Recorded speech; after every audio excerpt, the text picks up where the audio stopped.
ಇಲ್ಲ, ಈಗ ಒಂದನೇ ದಿನ ಅದು ಅನುಭವ ಮಂಟಪದ ತೈಲಚಿತ್ರ ಬಿಡುಗಡೆ ಮಾಡಿ ಅದು ಒಂದು ಪೂರ್ತಿ ದಿನ ಅದರಲ್ಲಿ ಸರ್ಕಾರ ಟೈಮ್ ಕಳೆಯುವಂಥ ಕೆಲಸ ಮಾಡ್ತು.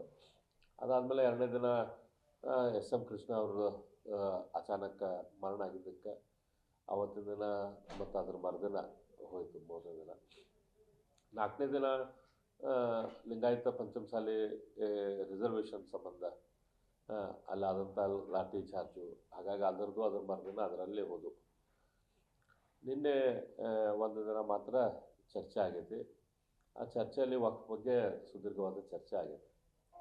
ಈಗ ಮೊದಲು ಕೂಡ ನಾವು ಬಿಸ್ನೆಸ್ ಅಡ್ವೈಸರಿ ಕಮಿಟಿ ಅಂತೇನು ಮೊದಲು ಒಂದು ಕಮಿಟಿ ಇರ್ತದಲ್ಲೇ, ಆಡಳಿತ ಪಕ್ಷದವರು ವಿರೋಧ ಪಕ್ಷದವರು ಕೂತ್ಕೊಂಡು ಏನೇನೋ ವಿಷಯಗಳನ್ನು ಚರ್ಚೆ ಮಾಡ್ಬೇಕು, ಅದರಲ್ಲಿ ಮಾಡ್ತಾರೆ. ಅದರ ಪ್ರಕಾರ ಸೋಮವಾರದಿಂದ ಉತ್ತರ ಕರ್ನಾಟಕದ ಚರ್ಚೆ ಶುರುವಾಗ್ತದೆ. ಸೋಮವಾರ, ಮಂಗಳವಾರ, ಬುಧವಾರ 3 ದಿನ ಉತ್ತರ ಕರ್ನಾಟಕಕ್ಕಾಗಿ ವಿಶೇಷವಾಗಿ ಚರ್ಚೆಗೆ ಫಿಕ್ಸ್ ಮಾಡಿದ್ದೈತಿ. ಆವಾಗ ಚರ್ಚೆಗೆ ಆಗ್ತದೆ. ಈ ಪೂರ್ವದಲ್ಲಿ ವಾರದಾಗ 2 ದಿನ ಅಂತೇಳಿ 4 ದಿನ ನಿಗದಿ ಮಾಡಿದ್ರು ಆ ಉತ್ತರ ಕರ್ನಾಟಕ ಚರ್ಚೆಗೆ. ಈಗ ಒಂದು ವಾರ ಅಂತ ಮುಗಿದ ಅದು ವಿಚಾರ ಇತ್ತು ಒರಿಜಿನಲಿ. ಅದಾದ್ಮೇಲೆ ಏನು ಡಿಸ್ಕಷನ್ ಆಯಿತು, ಹಂಗೆ 2 ದಿನ ಡಿಸ್ಕಷನ್ ಮಾಡಿ ಮತ್ತೆ ಬಿಡೋದು ಹಂಗೆ ಬೇಡ. ಒಂದು ಸತಿ ಚರ್ಚೆ ಶುರು ಆದಮೇಲೆ ಅದು ಕಂಟಿನ್ಯೂಸ್ ಆಗಲಿ, ಹಾಗಾಗಿ ಸೋಮವಾರದಿಂದ ತೊಗೊಳ್ಳೋಣ ಅಂತೇಳಿ ಅದು ಫೈನಲ್ ಮಾಡಿದ್ದು. ದೊಡ್ಡ ವಿಷಯ ಸಿಎಂ ಬಂದು ಮಾತುಕತೆ ಮಾಡೋದು, ನೀವು ಹೋರಾಟ ಮಾಡಕತ್ತೀರಿ, ಹೋಗುದು, ಗಲಾಟೆ ಆಗೋದು, ಲಾಠಿ ಚಾರ್ಜ್ ಮಾಡೋದು ಸರಿನಾ ಇದೆ ಅಂತ ನೋಡ್ರಿ. ಇದು ಇವತ್ತೇನು ಬೆಳಗಾಂದಲ್ಲಿ ಲಾಠಿ ಚಾರ್ಜ್ ಆಯಿತು ಲಿಂಗಾಯತ ಸಮಾಜದ ಮೇಲೆ, ಅದರ ಸಂಪೂರ್ಣ ಜವಾಬ್ದಾರಿ ಶ್ರೀ ಸಿದ್ದರಾಮಯ್ಯನವ್ರಿಗೆ ಮತ್ತು ಕಾಂಗ್ರೆಸ್ ಗೌರ್ಮೆಂಟ್ ಐತೆ. ಅವರು ಇದಕ್ಕಿಂತ ಭಾಳ ದೊಡ್ಡ ಪ್ರಮಾಣದ ಜನ ಕೂಡಿದ್ರು ನಮ್ಮ ಸರ್ಕಾರದಾಗ. ಬೆಂಗಳೂರಲ್ಲಿ ಸುಮಾರು 10 ಲಕ್ಷಕ್ಕಿಂತ ಹೆಚ್ಚು ಜನ ಕೂಡಿದ್ರು.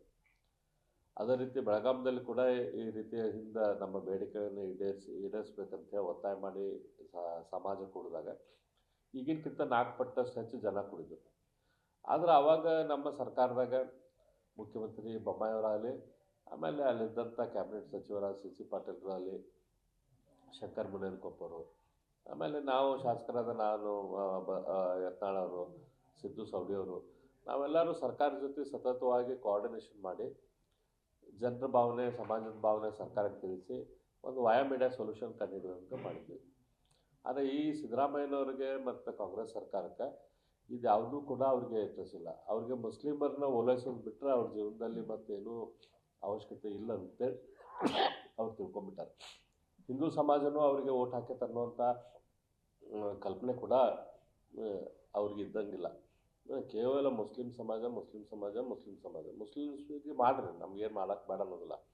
ಆದರೆ ಬೇರೆಯವ್ರು ಅದಾರಲ್ಲ, ಈ 86% ಉಳಿದ ಜನ ಅದಾರ, ಅವ್ರ ಬಗ್ಗೆ ವಿಚಾರ ಮಾಡಬೇಕು. ಎಲ್ಲ ದುಡ್ಡೂ ಒಯ್ದು ಮುಸ್ಲಿಂ ಸಮಾಜಕ್ಕೆ ಕೊಡೋದು, ಎಲ್ಲ ರಿಸರ್ವೇಷನ್ನು ಅವ್ರಿಗೆ ಕೊಡೋದು. 32% OBC ರಿಸರ್ವೇಷನ್ ಐತಿ. 32%ದಲ್ಲಿ 23% ಮುಸ್ಲಿಂ ಸಮಾಜದ ಬಾಸ್ಕೆಟ್ ಐತಿ. ನಾವು ಹೇಳ್ತೀವಿ ನಮ್ಮ ಸಂವಿಧಾನದ ಪ್ರಕಾರ ಮಾತು ಎತ್ತಿದ್ರೆ ಅಂಬೇಡ್ಕರ್ ಅವರ ಸಂವಿಧಾನದ ಬಗ್ಗೆ ಮಾತಾಡ್ತಾರೆ. ರಾಹುಲ್ ಗಾಂಧಿನೂ ಕೂಡ ಅವರ ಕೈಯಾಗ ಬೈಬಲ್ ಹಿಡ್ಕೊಂಡು ಅಂಬೇಡ್ಕರ್ದ ಸಂವಿಧಾನ ಅನ್ನೋಟ ನನಗನ್ಸಿದ್ರೆ ಕೈಯಾಗ ಬೈಬಲ್ ಹಿಡ್ಕೊಂಡಿರ್ತಾರೆ ಅವರು. ಆದ್ರೆ ಹೇಳೋದರ ಅಂಬೇಡ್ಕರ್ ಸಂವಿಧಾನ ಅಂಥೇಳಿ ಹೇಳ್ಕೊಂಡು ಅಡ್ಡಾಡ್ತಾರೆ. ಅಂಬೇಡ್ಕರ್ ಸಂವಿಧಾನ ಏನು ಹೇಳುತ್ತೆ, ನಮ್ಮ ದೇಶದಲ್ಲಿ ಧರ್ಮ ಆಧಾರಿತ ರಿಸರ್ವೇಷನ್ ಇಲ್ಲ. ನಮ್ಮ ದೇಶದಲ್ಲಿ ರಿಸರ್ವೇಷನ್ ಇರೋದು ಶೈಕ್ಷಣಿಕ ಮತ್ತು ಸಾಮಾಜಿಕ ಹಿನ್ನೆಲೆ ಮೇಲೆ ನಮ್ಮಲ್ಲಿ ರಿಸರ್ವೇಷನ್ ಐತಿ. ಧರ್ಮ ಆಧಾರಿತ ರಿಸರ್ವೇಷನ್ ಇಲ್ಲ. ಇವರು ಮುಸ್ಲಿಂ ಸಮಾಜಕ್ಕಂತೆ ಕಂಪ್ಲೀಟ್ ಒಂದು ಮುಸ್ಲಿಂ ಸಮಾಜಕ್ಕಂತೆ 4% ಒಂದು ಕ್ಯಾಟಗರಿ ಮಾಡಿದ್ದಾರೆ. ಕ್ಯಾಟಗರಿ 2A 15% ಇರುವಂಥಲ್ಲೇ ಮಹಮ್ಮದಿಯಾ ಅಂತ ಮುಸ್ಲಿಮ್ಸಿಗೆ ಕೊಡ್ತಾರೆ. ಕ್ಯಾಟಗರಿ 1ರಲ್ಲಿ ಅಲ್ಲಿ ಕೂಡ ಮುಸ್ಲಿಂ ಸಮಾಜ ಜಾತಿಗಳಿಗೆ ಕೊಡ್ತಾರೆ. 23% ಅವ್ರಿಗೆ ಕೊಟ್ಟರೆ ಬೇರೆಯವ್ರು ಏನು ಮಾಡಬೇಕು. ಹಂಗಾಗಿ ಏನು ಸಂವಿಧಾನದ ವಿರೋಧ ಇದ್ದಿದ್ದೇನು 4% ಸಂಪೂರ್ಣವಾಗಿ ವಿರೋಧವಾಗಿದ್ದೇನೈತಿ, ಅದನ್ನು ತೆಗೆದು ಮರಾಠ, ಒಕ್ಕಲಿಗರು, ಲಿಂಗಾಯತರು ಮತ್ತು ರೆಡ್ಡಿ ಈ ರೀತಿ ಬೇರೆ ಬೇರೆ ಸುಮಾರು ಒಂದು 52% ನಮ್ಮ ರಾಜ್ಯದ ಪಾಪ್ಯುಲೇಷನ್ಗೆ ಅನುಕೂಲ ಆಗುವಂಥಲ್ಲೇ 4% ಡಿಸ್ಟ್ರಿಬ್ಯೂಷನ್ ನಮ್ಮ ಸರ್ಕಾರ ಮಾಡಿದ್ದು. ಆ ಡಿಸಿಷನ್ ಮೇಲೆ ಇವ್ರಿಗೆ ಮುಖ್ಯಮಂತ್ರಿಗಳಿಗೆ ಬೇಕಾದವರು ಹೋಗಿ ತಮ್ಮ ಕಡೆಯಿಂದನೇ ಒಂದು ಸ್ಟೇ ಹಾಕ್ಸಾರ. ಅದಾದಮೇಲೆ ಈಗ ಅಲ್ಲೇ ಕೋರ್ಟ್ದಾಗ ಸತೆ ಇವ್ರ ರೆಪ್ರೆಸೆಂಟೇಷನ್ ಮಾಡಿದವರು ಯಾರು ಅವರು ಅಬ್ದುಲ್ ರಸೂಲ್ ಅಂತೇನು ಕೇಸ್ ಹಾಕಿದಾರಲ್ಲ, ಅದು ಮತ್ತೆ ಮುಂದಿನ ಸರ್ತಿ ನಮ್ಮ ಸರ್ಕಾರ ಬರ್ತೈತಿ, ನಾವು ಆ ಟೈಮ್ದಾಗ ಇಂಪ್ಲಿಮೆಂಟ್ ಮಾಡ್ತೇವೆ. ಇನ್ನೊಂದು ಕಡೆ ಸಾಮಾಜಿಕ ಜಾಲತಾಣದೊಳಗೆ ಸಮಾಜದವರೆಲ್ಲರೂ ಮಠಾಧೀಶರಿಂದ ಆಕ್ರೋಶ ವ್ಯಕ್ತಪಡಿಸ್ತಾರೆ, ಅಸಮಾಧಾನ ವ್ಯಕ್ತಪಡಿಸ್ತಾರೆ. ಏನಂತ? ರಾಜಕೀಯ ನಾಯಕರು ಹೋರಾಟ ಮಾಡ್ತಾ ಇದ್ದಾರೆ, ಎಲ್ಲರೂ ಹೋರಾಟ ಮಾಡ್ತಾರೆ, ಎಲ್ಲಿದ್ದೀರ ಮಠಾಧೀಶರೇ ನೀವು? ಇದ್ರ ಬಗ್ಗೆ ಯಾಕೆ ಧ್ವನಿ ಎತ್ತಾ ಇಲ್ಲ ನೀವು? ಸಮಾಜ ನಿಮಗೆ ಕಾಳಜಿ ಇಲ್ವಾ ಅಂತ ಹೇಳಿ. ಇಲ್ಲ, ಅದಾರ, ಅವರು ಎಲ್ಲರೂ ಅದಾರ. ಸೊ ಮಠದಲ್ಲಿ ಇದ್ಕೊಂಡು ಅವ್ರದ್ದು ಎಲ್ಲರೂ ಸತ್ತೆ ಇದ್ರ ಬಗ್ಗೆ ಸಿಂಪತಿ ಐತಿ, ಎಲ್ಲ ಸಮಾಜ ಮಾಡ್ಬೇಕಂತೈತಿ. ಒಂದು ಸ್ವಲ್ಪ ಮಂದಿ ಹೊರಗೆ ಬಂದು ಮಾಡ್ತಾರೆ, ಸ್ವಲ್ಪ ಮಂದಿ ಅಲ್ಲೇ ಕೂತ್ಕೊಂಡು ಆಶೀರ್ವಾದ ಮಾಡ್ತಾರೆ. ಎಲ್ಲರದ್ದು ಆಶೀರ್ವಾದ ಐತೆ ಅದಕ್ಕೆ. ಹಂಗೇನಿಲ್ಲ, ಎಲ್ಲರಿಗೂ ಬೆಂಬಲ ಐತೈತಿ. ವೈಯಕ್ತಿಕವಾಗಿ ಸಾಕಷ್ಟು ಜನ ಮಠಾಧೀಶರು ನನಗೆ ಫೋನ್ ಮಾಡಿದ್ದಾರೆ, ಬೇರೆಯವ್ರಿಗೆ ಫೋನ್ ಮಾಡಿದ್ದಾರೆ. ಬೇರೆ ಬೇರೆ ರೀತಿಯಿಂದ ಅವ್ರು ತಮ್ಮ ಬೆಂಬಲ ಪ್ರಮುಖವಾಗಿ ಅವತ್ತಿನ ಹೋರಾಟ ಮಾಡಿದ ಸಂದರ್ಭದೊಳಗೆ ನೀವು ಮೀಸಲಾತಿ ಬೇಕಂತೇಳಿ ನೀವು ಹೋರಾಟ ಮಾಡಿದ್ರಿ. ಇನ್ನೊಂದು ಕಡೆ ಅವ್ರು ಮೀಸಲಾತಿ ಕೊಡಬೇಡ ಅಂತೇಳಿ ಸರ್ಕಾರನೇ ಇದು ಪ್ಲಾನ್ ಮಾಡ್ತಾ ಇದೆಯಾ?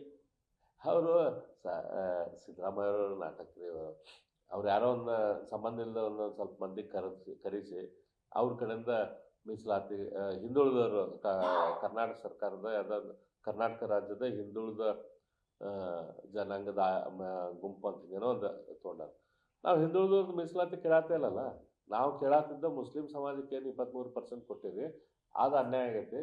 ಮುಸ್ಲಿಂ ಸಮಾಜಕ್ಕೆ 23% ಕೊಡಬೇಡ್ರಿ, ಅದರಿಂದ 4% ತೆಗೆದು ಈ ಕಡೆ ಮರಾಠರಿಗೆ, ಲಿಂಗಾಯತರಿಗೆ, ರೆಡ್ಡರಿಗೆ, ಒಕ್ಕಲಿಗರಿಗೆ ಕೊಡ್ರಿ ಅಂತ ಹೇಳಿದ್ವಿ. ನಾವು ಹಿಂದುಳಿದವ್ರ ಪ್ರಶ್ನೆ ಬರ್ದಿಲ್ಲ.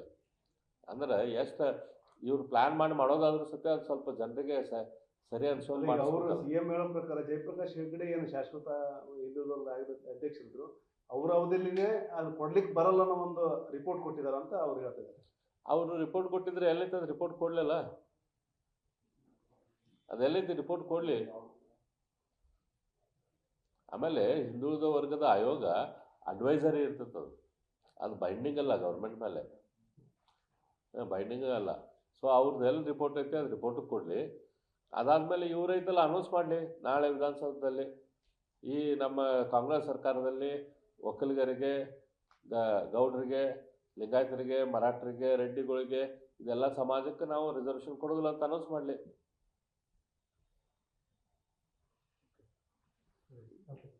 ಓಕೆ, ಉತ್ತರ ಕರ್ನಾಟಕ ಚರ್ಚೆ ಸೋಮವಾರದಿಂದ ಶುರು ಆಗ್ತೈತಿ. ಆದರೆ ಇದೇನು ಚರ್ಚೆ ಐತಲ್ಲ, ಚರ್ಚೆನಾಗಿ ಉಳಿಯಾಗ್ತೈತಿ. ಲಾಸ್ಟ್ ಟೈಮ್ ಕೂಡ ನಾನು ಸದನದಲ್ಲಿ ಇದ್ರ ಬಗ್ಗೆ ಮಾತಾಡಿದ್ದೆ. ಇದೆಲ್ಲ ಏನು ನಾವು ಮಾತಾಡ್ತೇವೆ ಎಲ್ಲ, ನಾನು ಮಾತಾಡಿದ್ದೆ, ಬೇರೆಯವರು ಭಾಳ ಜನ ಮಾತಾಡಿದ್ದರು. ಇವರೆಲ್ಲ ಮಾತಾಡಿದ್ದೈತಲ್ಲ, ಏನೇನು ವಿಷಯ ಮಾತಾಡ್ಯಾರ ಒಂದು ಪಟ್ಟಿಯನ್ನು ಮಾಡಿರಿ, ಯಾರ್ಯಾರ್ದು ಏನೇನು ವಿಷಯ ಇದಾವೆ ಅಂತೇಳಿ. ಆ ಪಟ್ಟಿ ಮೇಲೆ ಏನು ಇಂಪ್ಲಿಮೆಂಟ್ ಆದವು ಅಂಥೇಳಿ ಮತ್ತು ಮುಂದಿನ ಸರ್ತೆ ಈ ಉತ್ತರ ಕರ್ನಾಟಕ ಚರ್ಚೆ ಮುಂದಿನ ಸರ್ತಿ ಆಗೋಕ್ಕಿಂತ ಮೊದಲು ಆ ಪಟ್ಟಿಯನ್ನು ಜನರ ಮುಂದೆ ಮತ್ತು ಶಾಸಕರ ಮುಂದೆ ಕೊಡ್ರಿ. ಹೋದ ಸರ್ತಿ ಇದೆಲ್ಲ ಪಟ್ಟಿ ಇವೆಲ್ಲ ವಿಷಯ ಡಿಸ್ಕಷನ್ ಆಗಿದ್ವು, ಅದರಾಗ ಇಷ್ಟು ಇಂಪ್ಲಿಮೆಂಟ್ ಆಗೈತಿ, ಇಷ್ಟು ಇಂಪ್ಲಿಮೆಂಟ್ ಆಗಿಲ್ಲ, ಇನ್ನೂ ಮುಂದಿನ ದಿನದಲ್ಲಿ ಇವು ಇಂಪ್ಲಿಮೆಂಟ್ ಆಗ್ತಾವಂತೆ ಕೊಡ್ರಿ ಅಂತ. ಅದನ್ನೇನು ಕೊಟ್ಟಿದ್ದಿಲ್ಲ. ಇದ್ರ ಬಗ್ಗೆ ನಾನು ಸಭಾಧ್ಯಕ್ಷರಿಗೆ ಕೂಡ ಲೆಟ್ರ್ ಕೂಡ ಬರೆದಿದ್ದೆ. ಹೋದ ಸರ್ತಿ ಬೆಳಗಾಂ ಅಧಿವೇಶನದಾಗ ನಾವೆಲ್ಲ ಮಾತಾಡಿದ್ವಿ.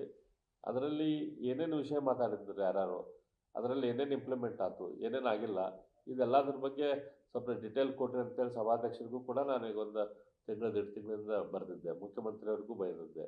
ಅದ್ರ ಬಗ್ಗೆ ಇಬ್ಬರಿಂದನೂ ಏನೂ ರೆಸ್ಪಾನ್ಸ್ ಇಲ್ಲ.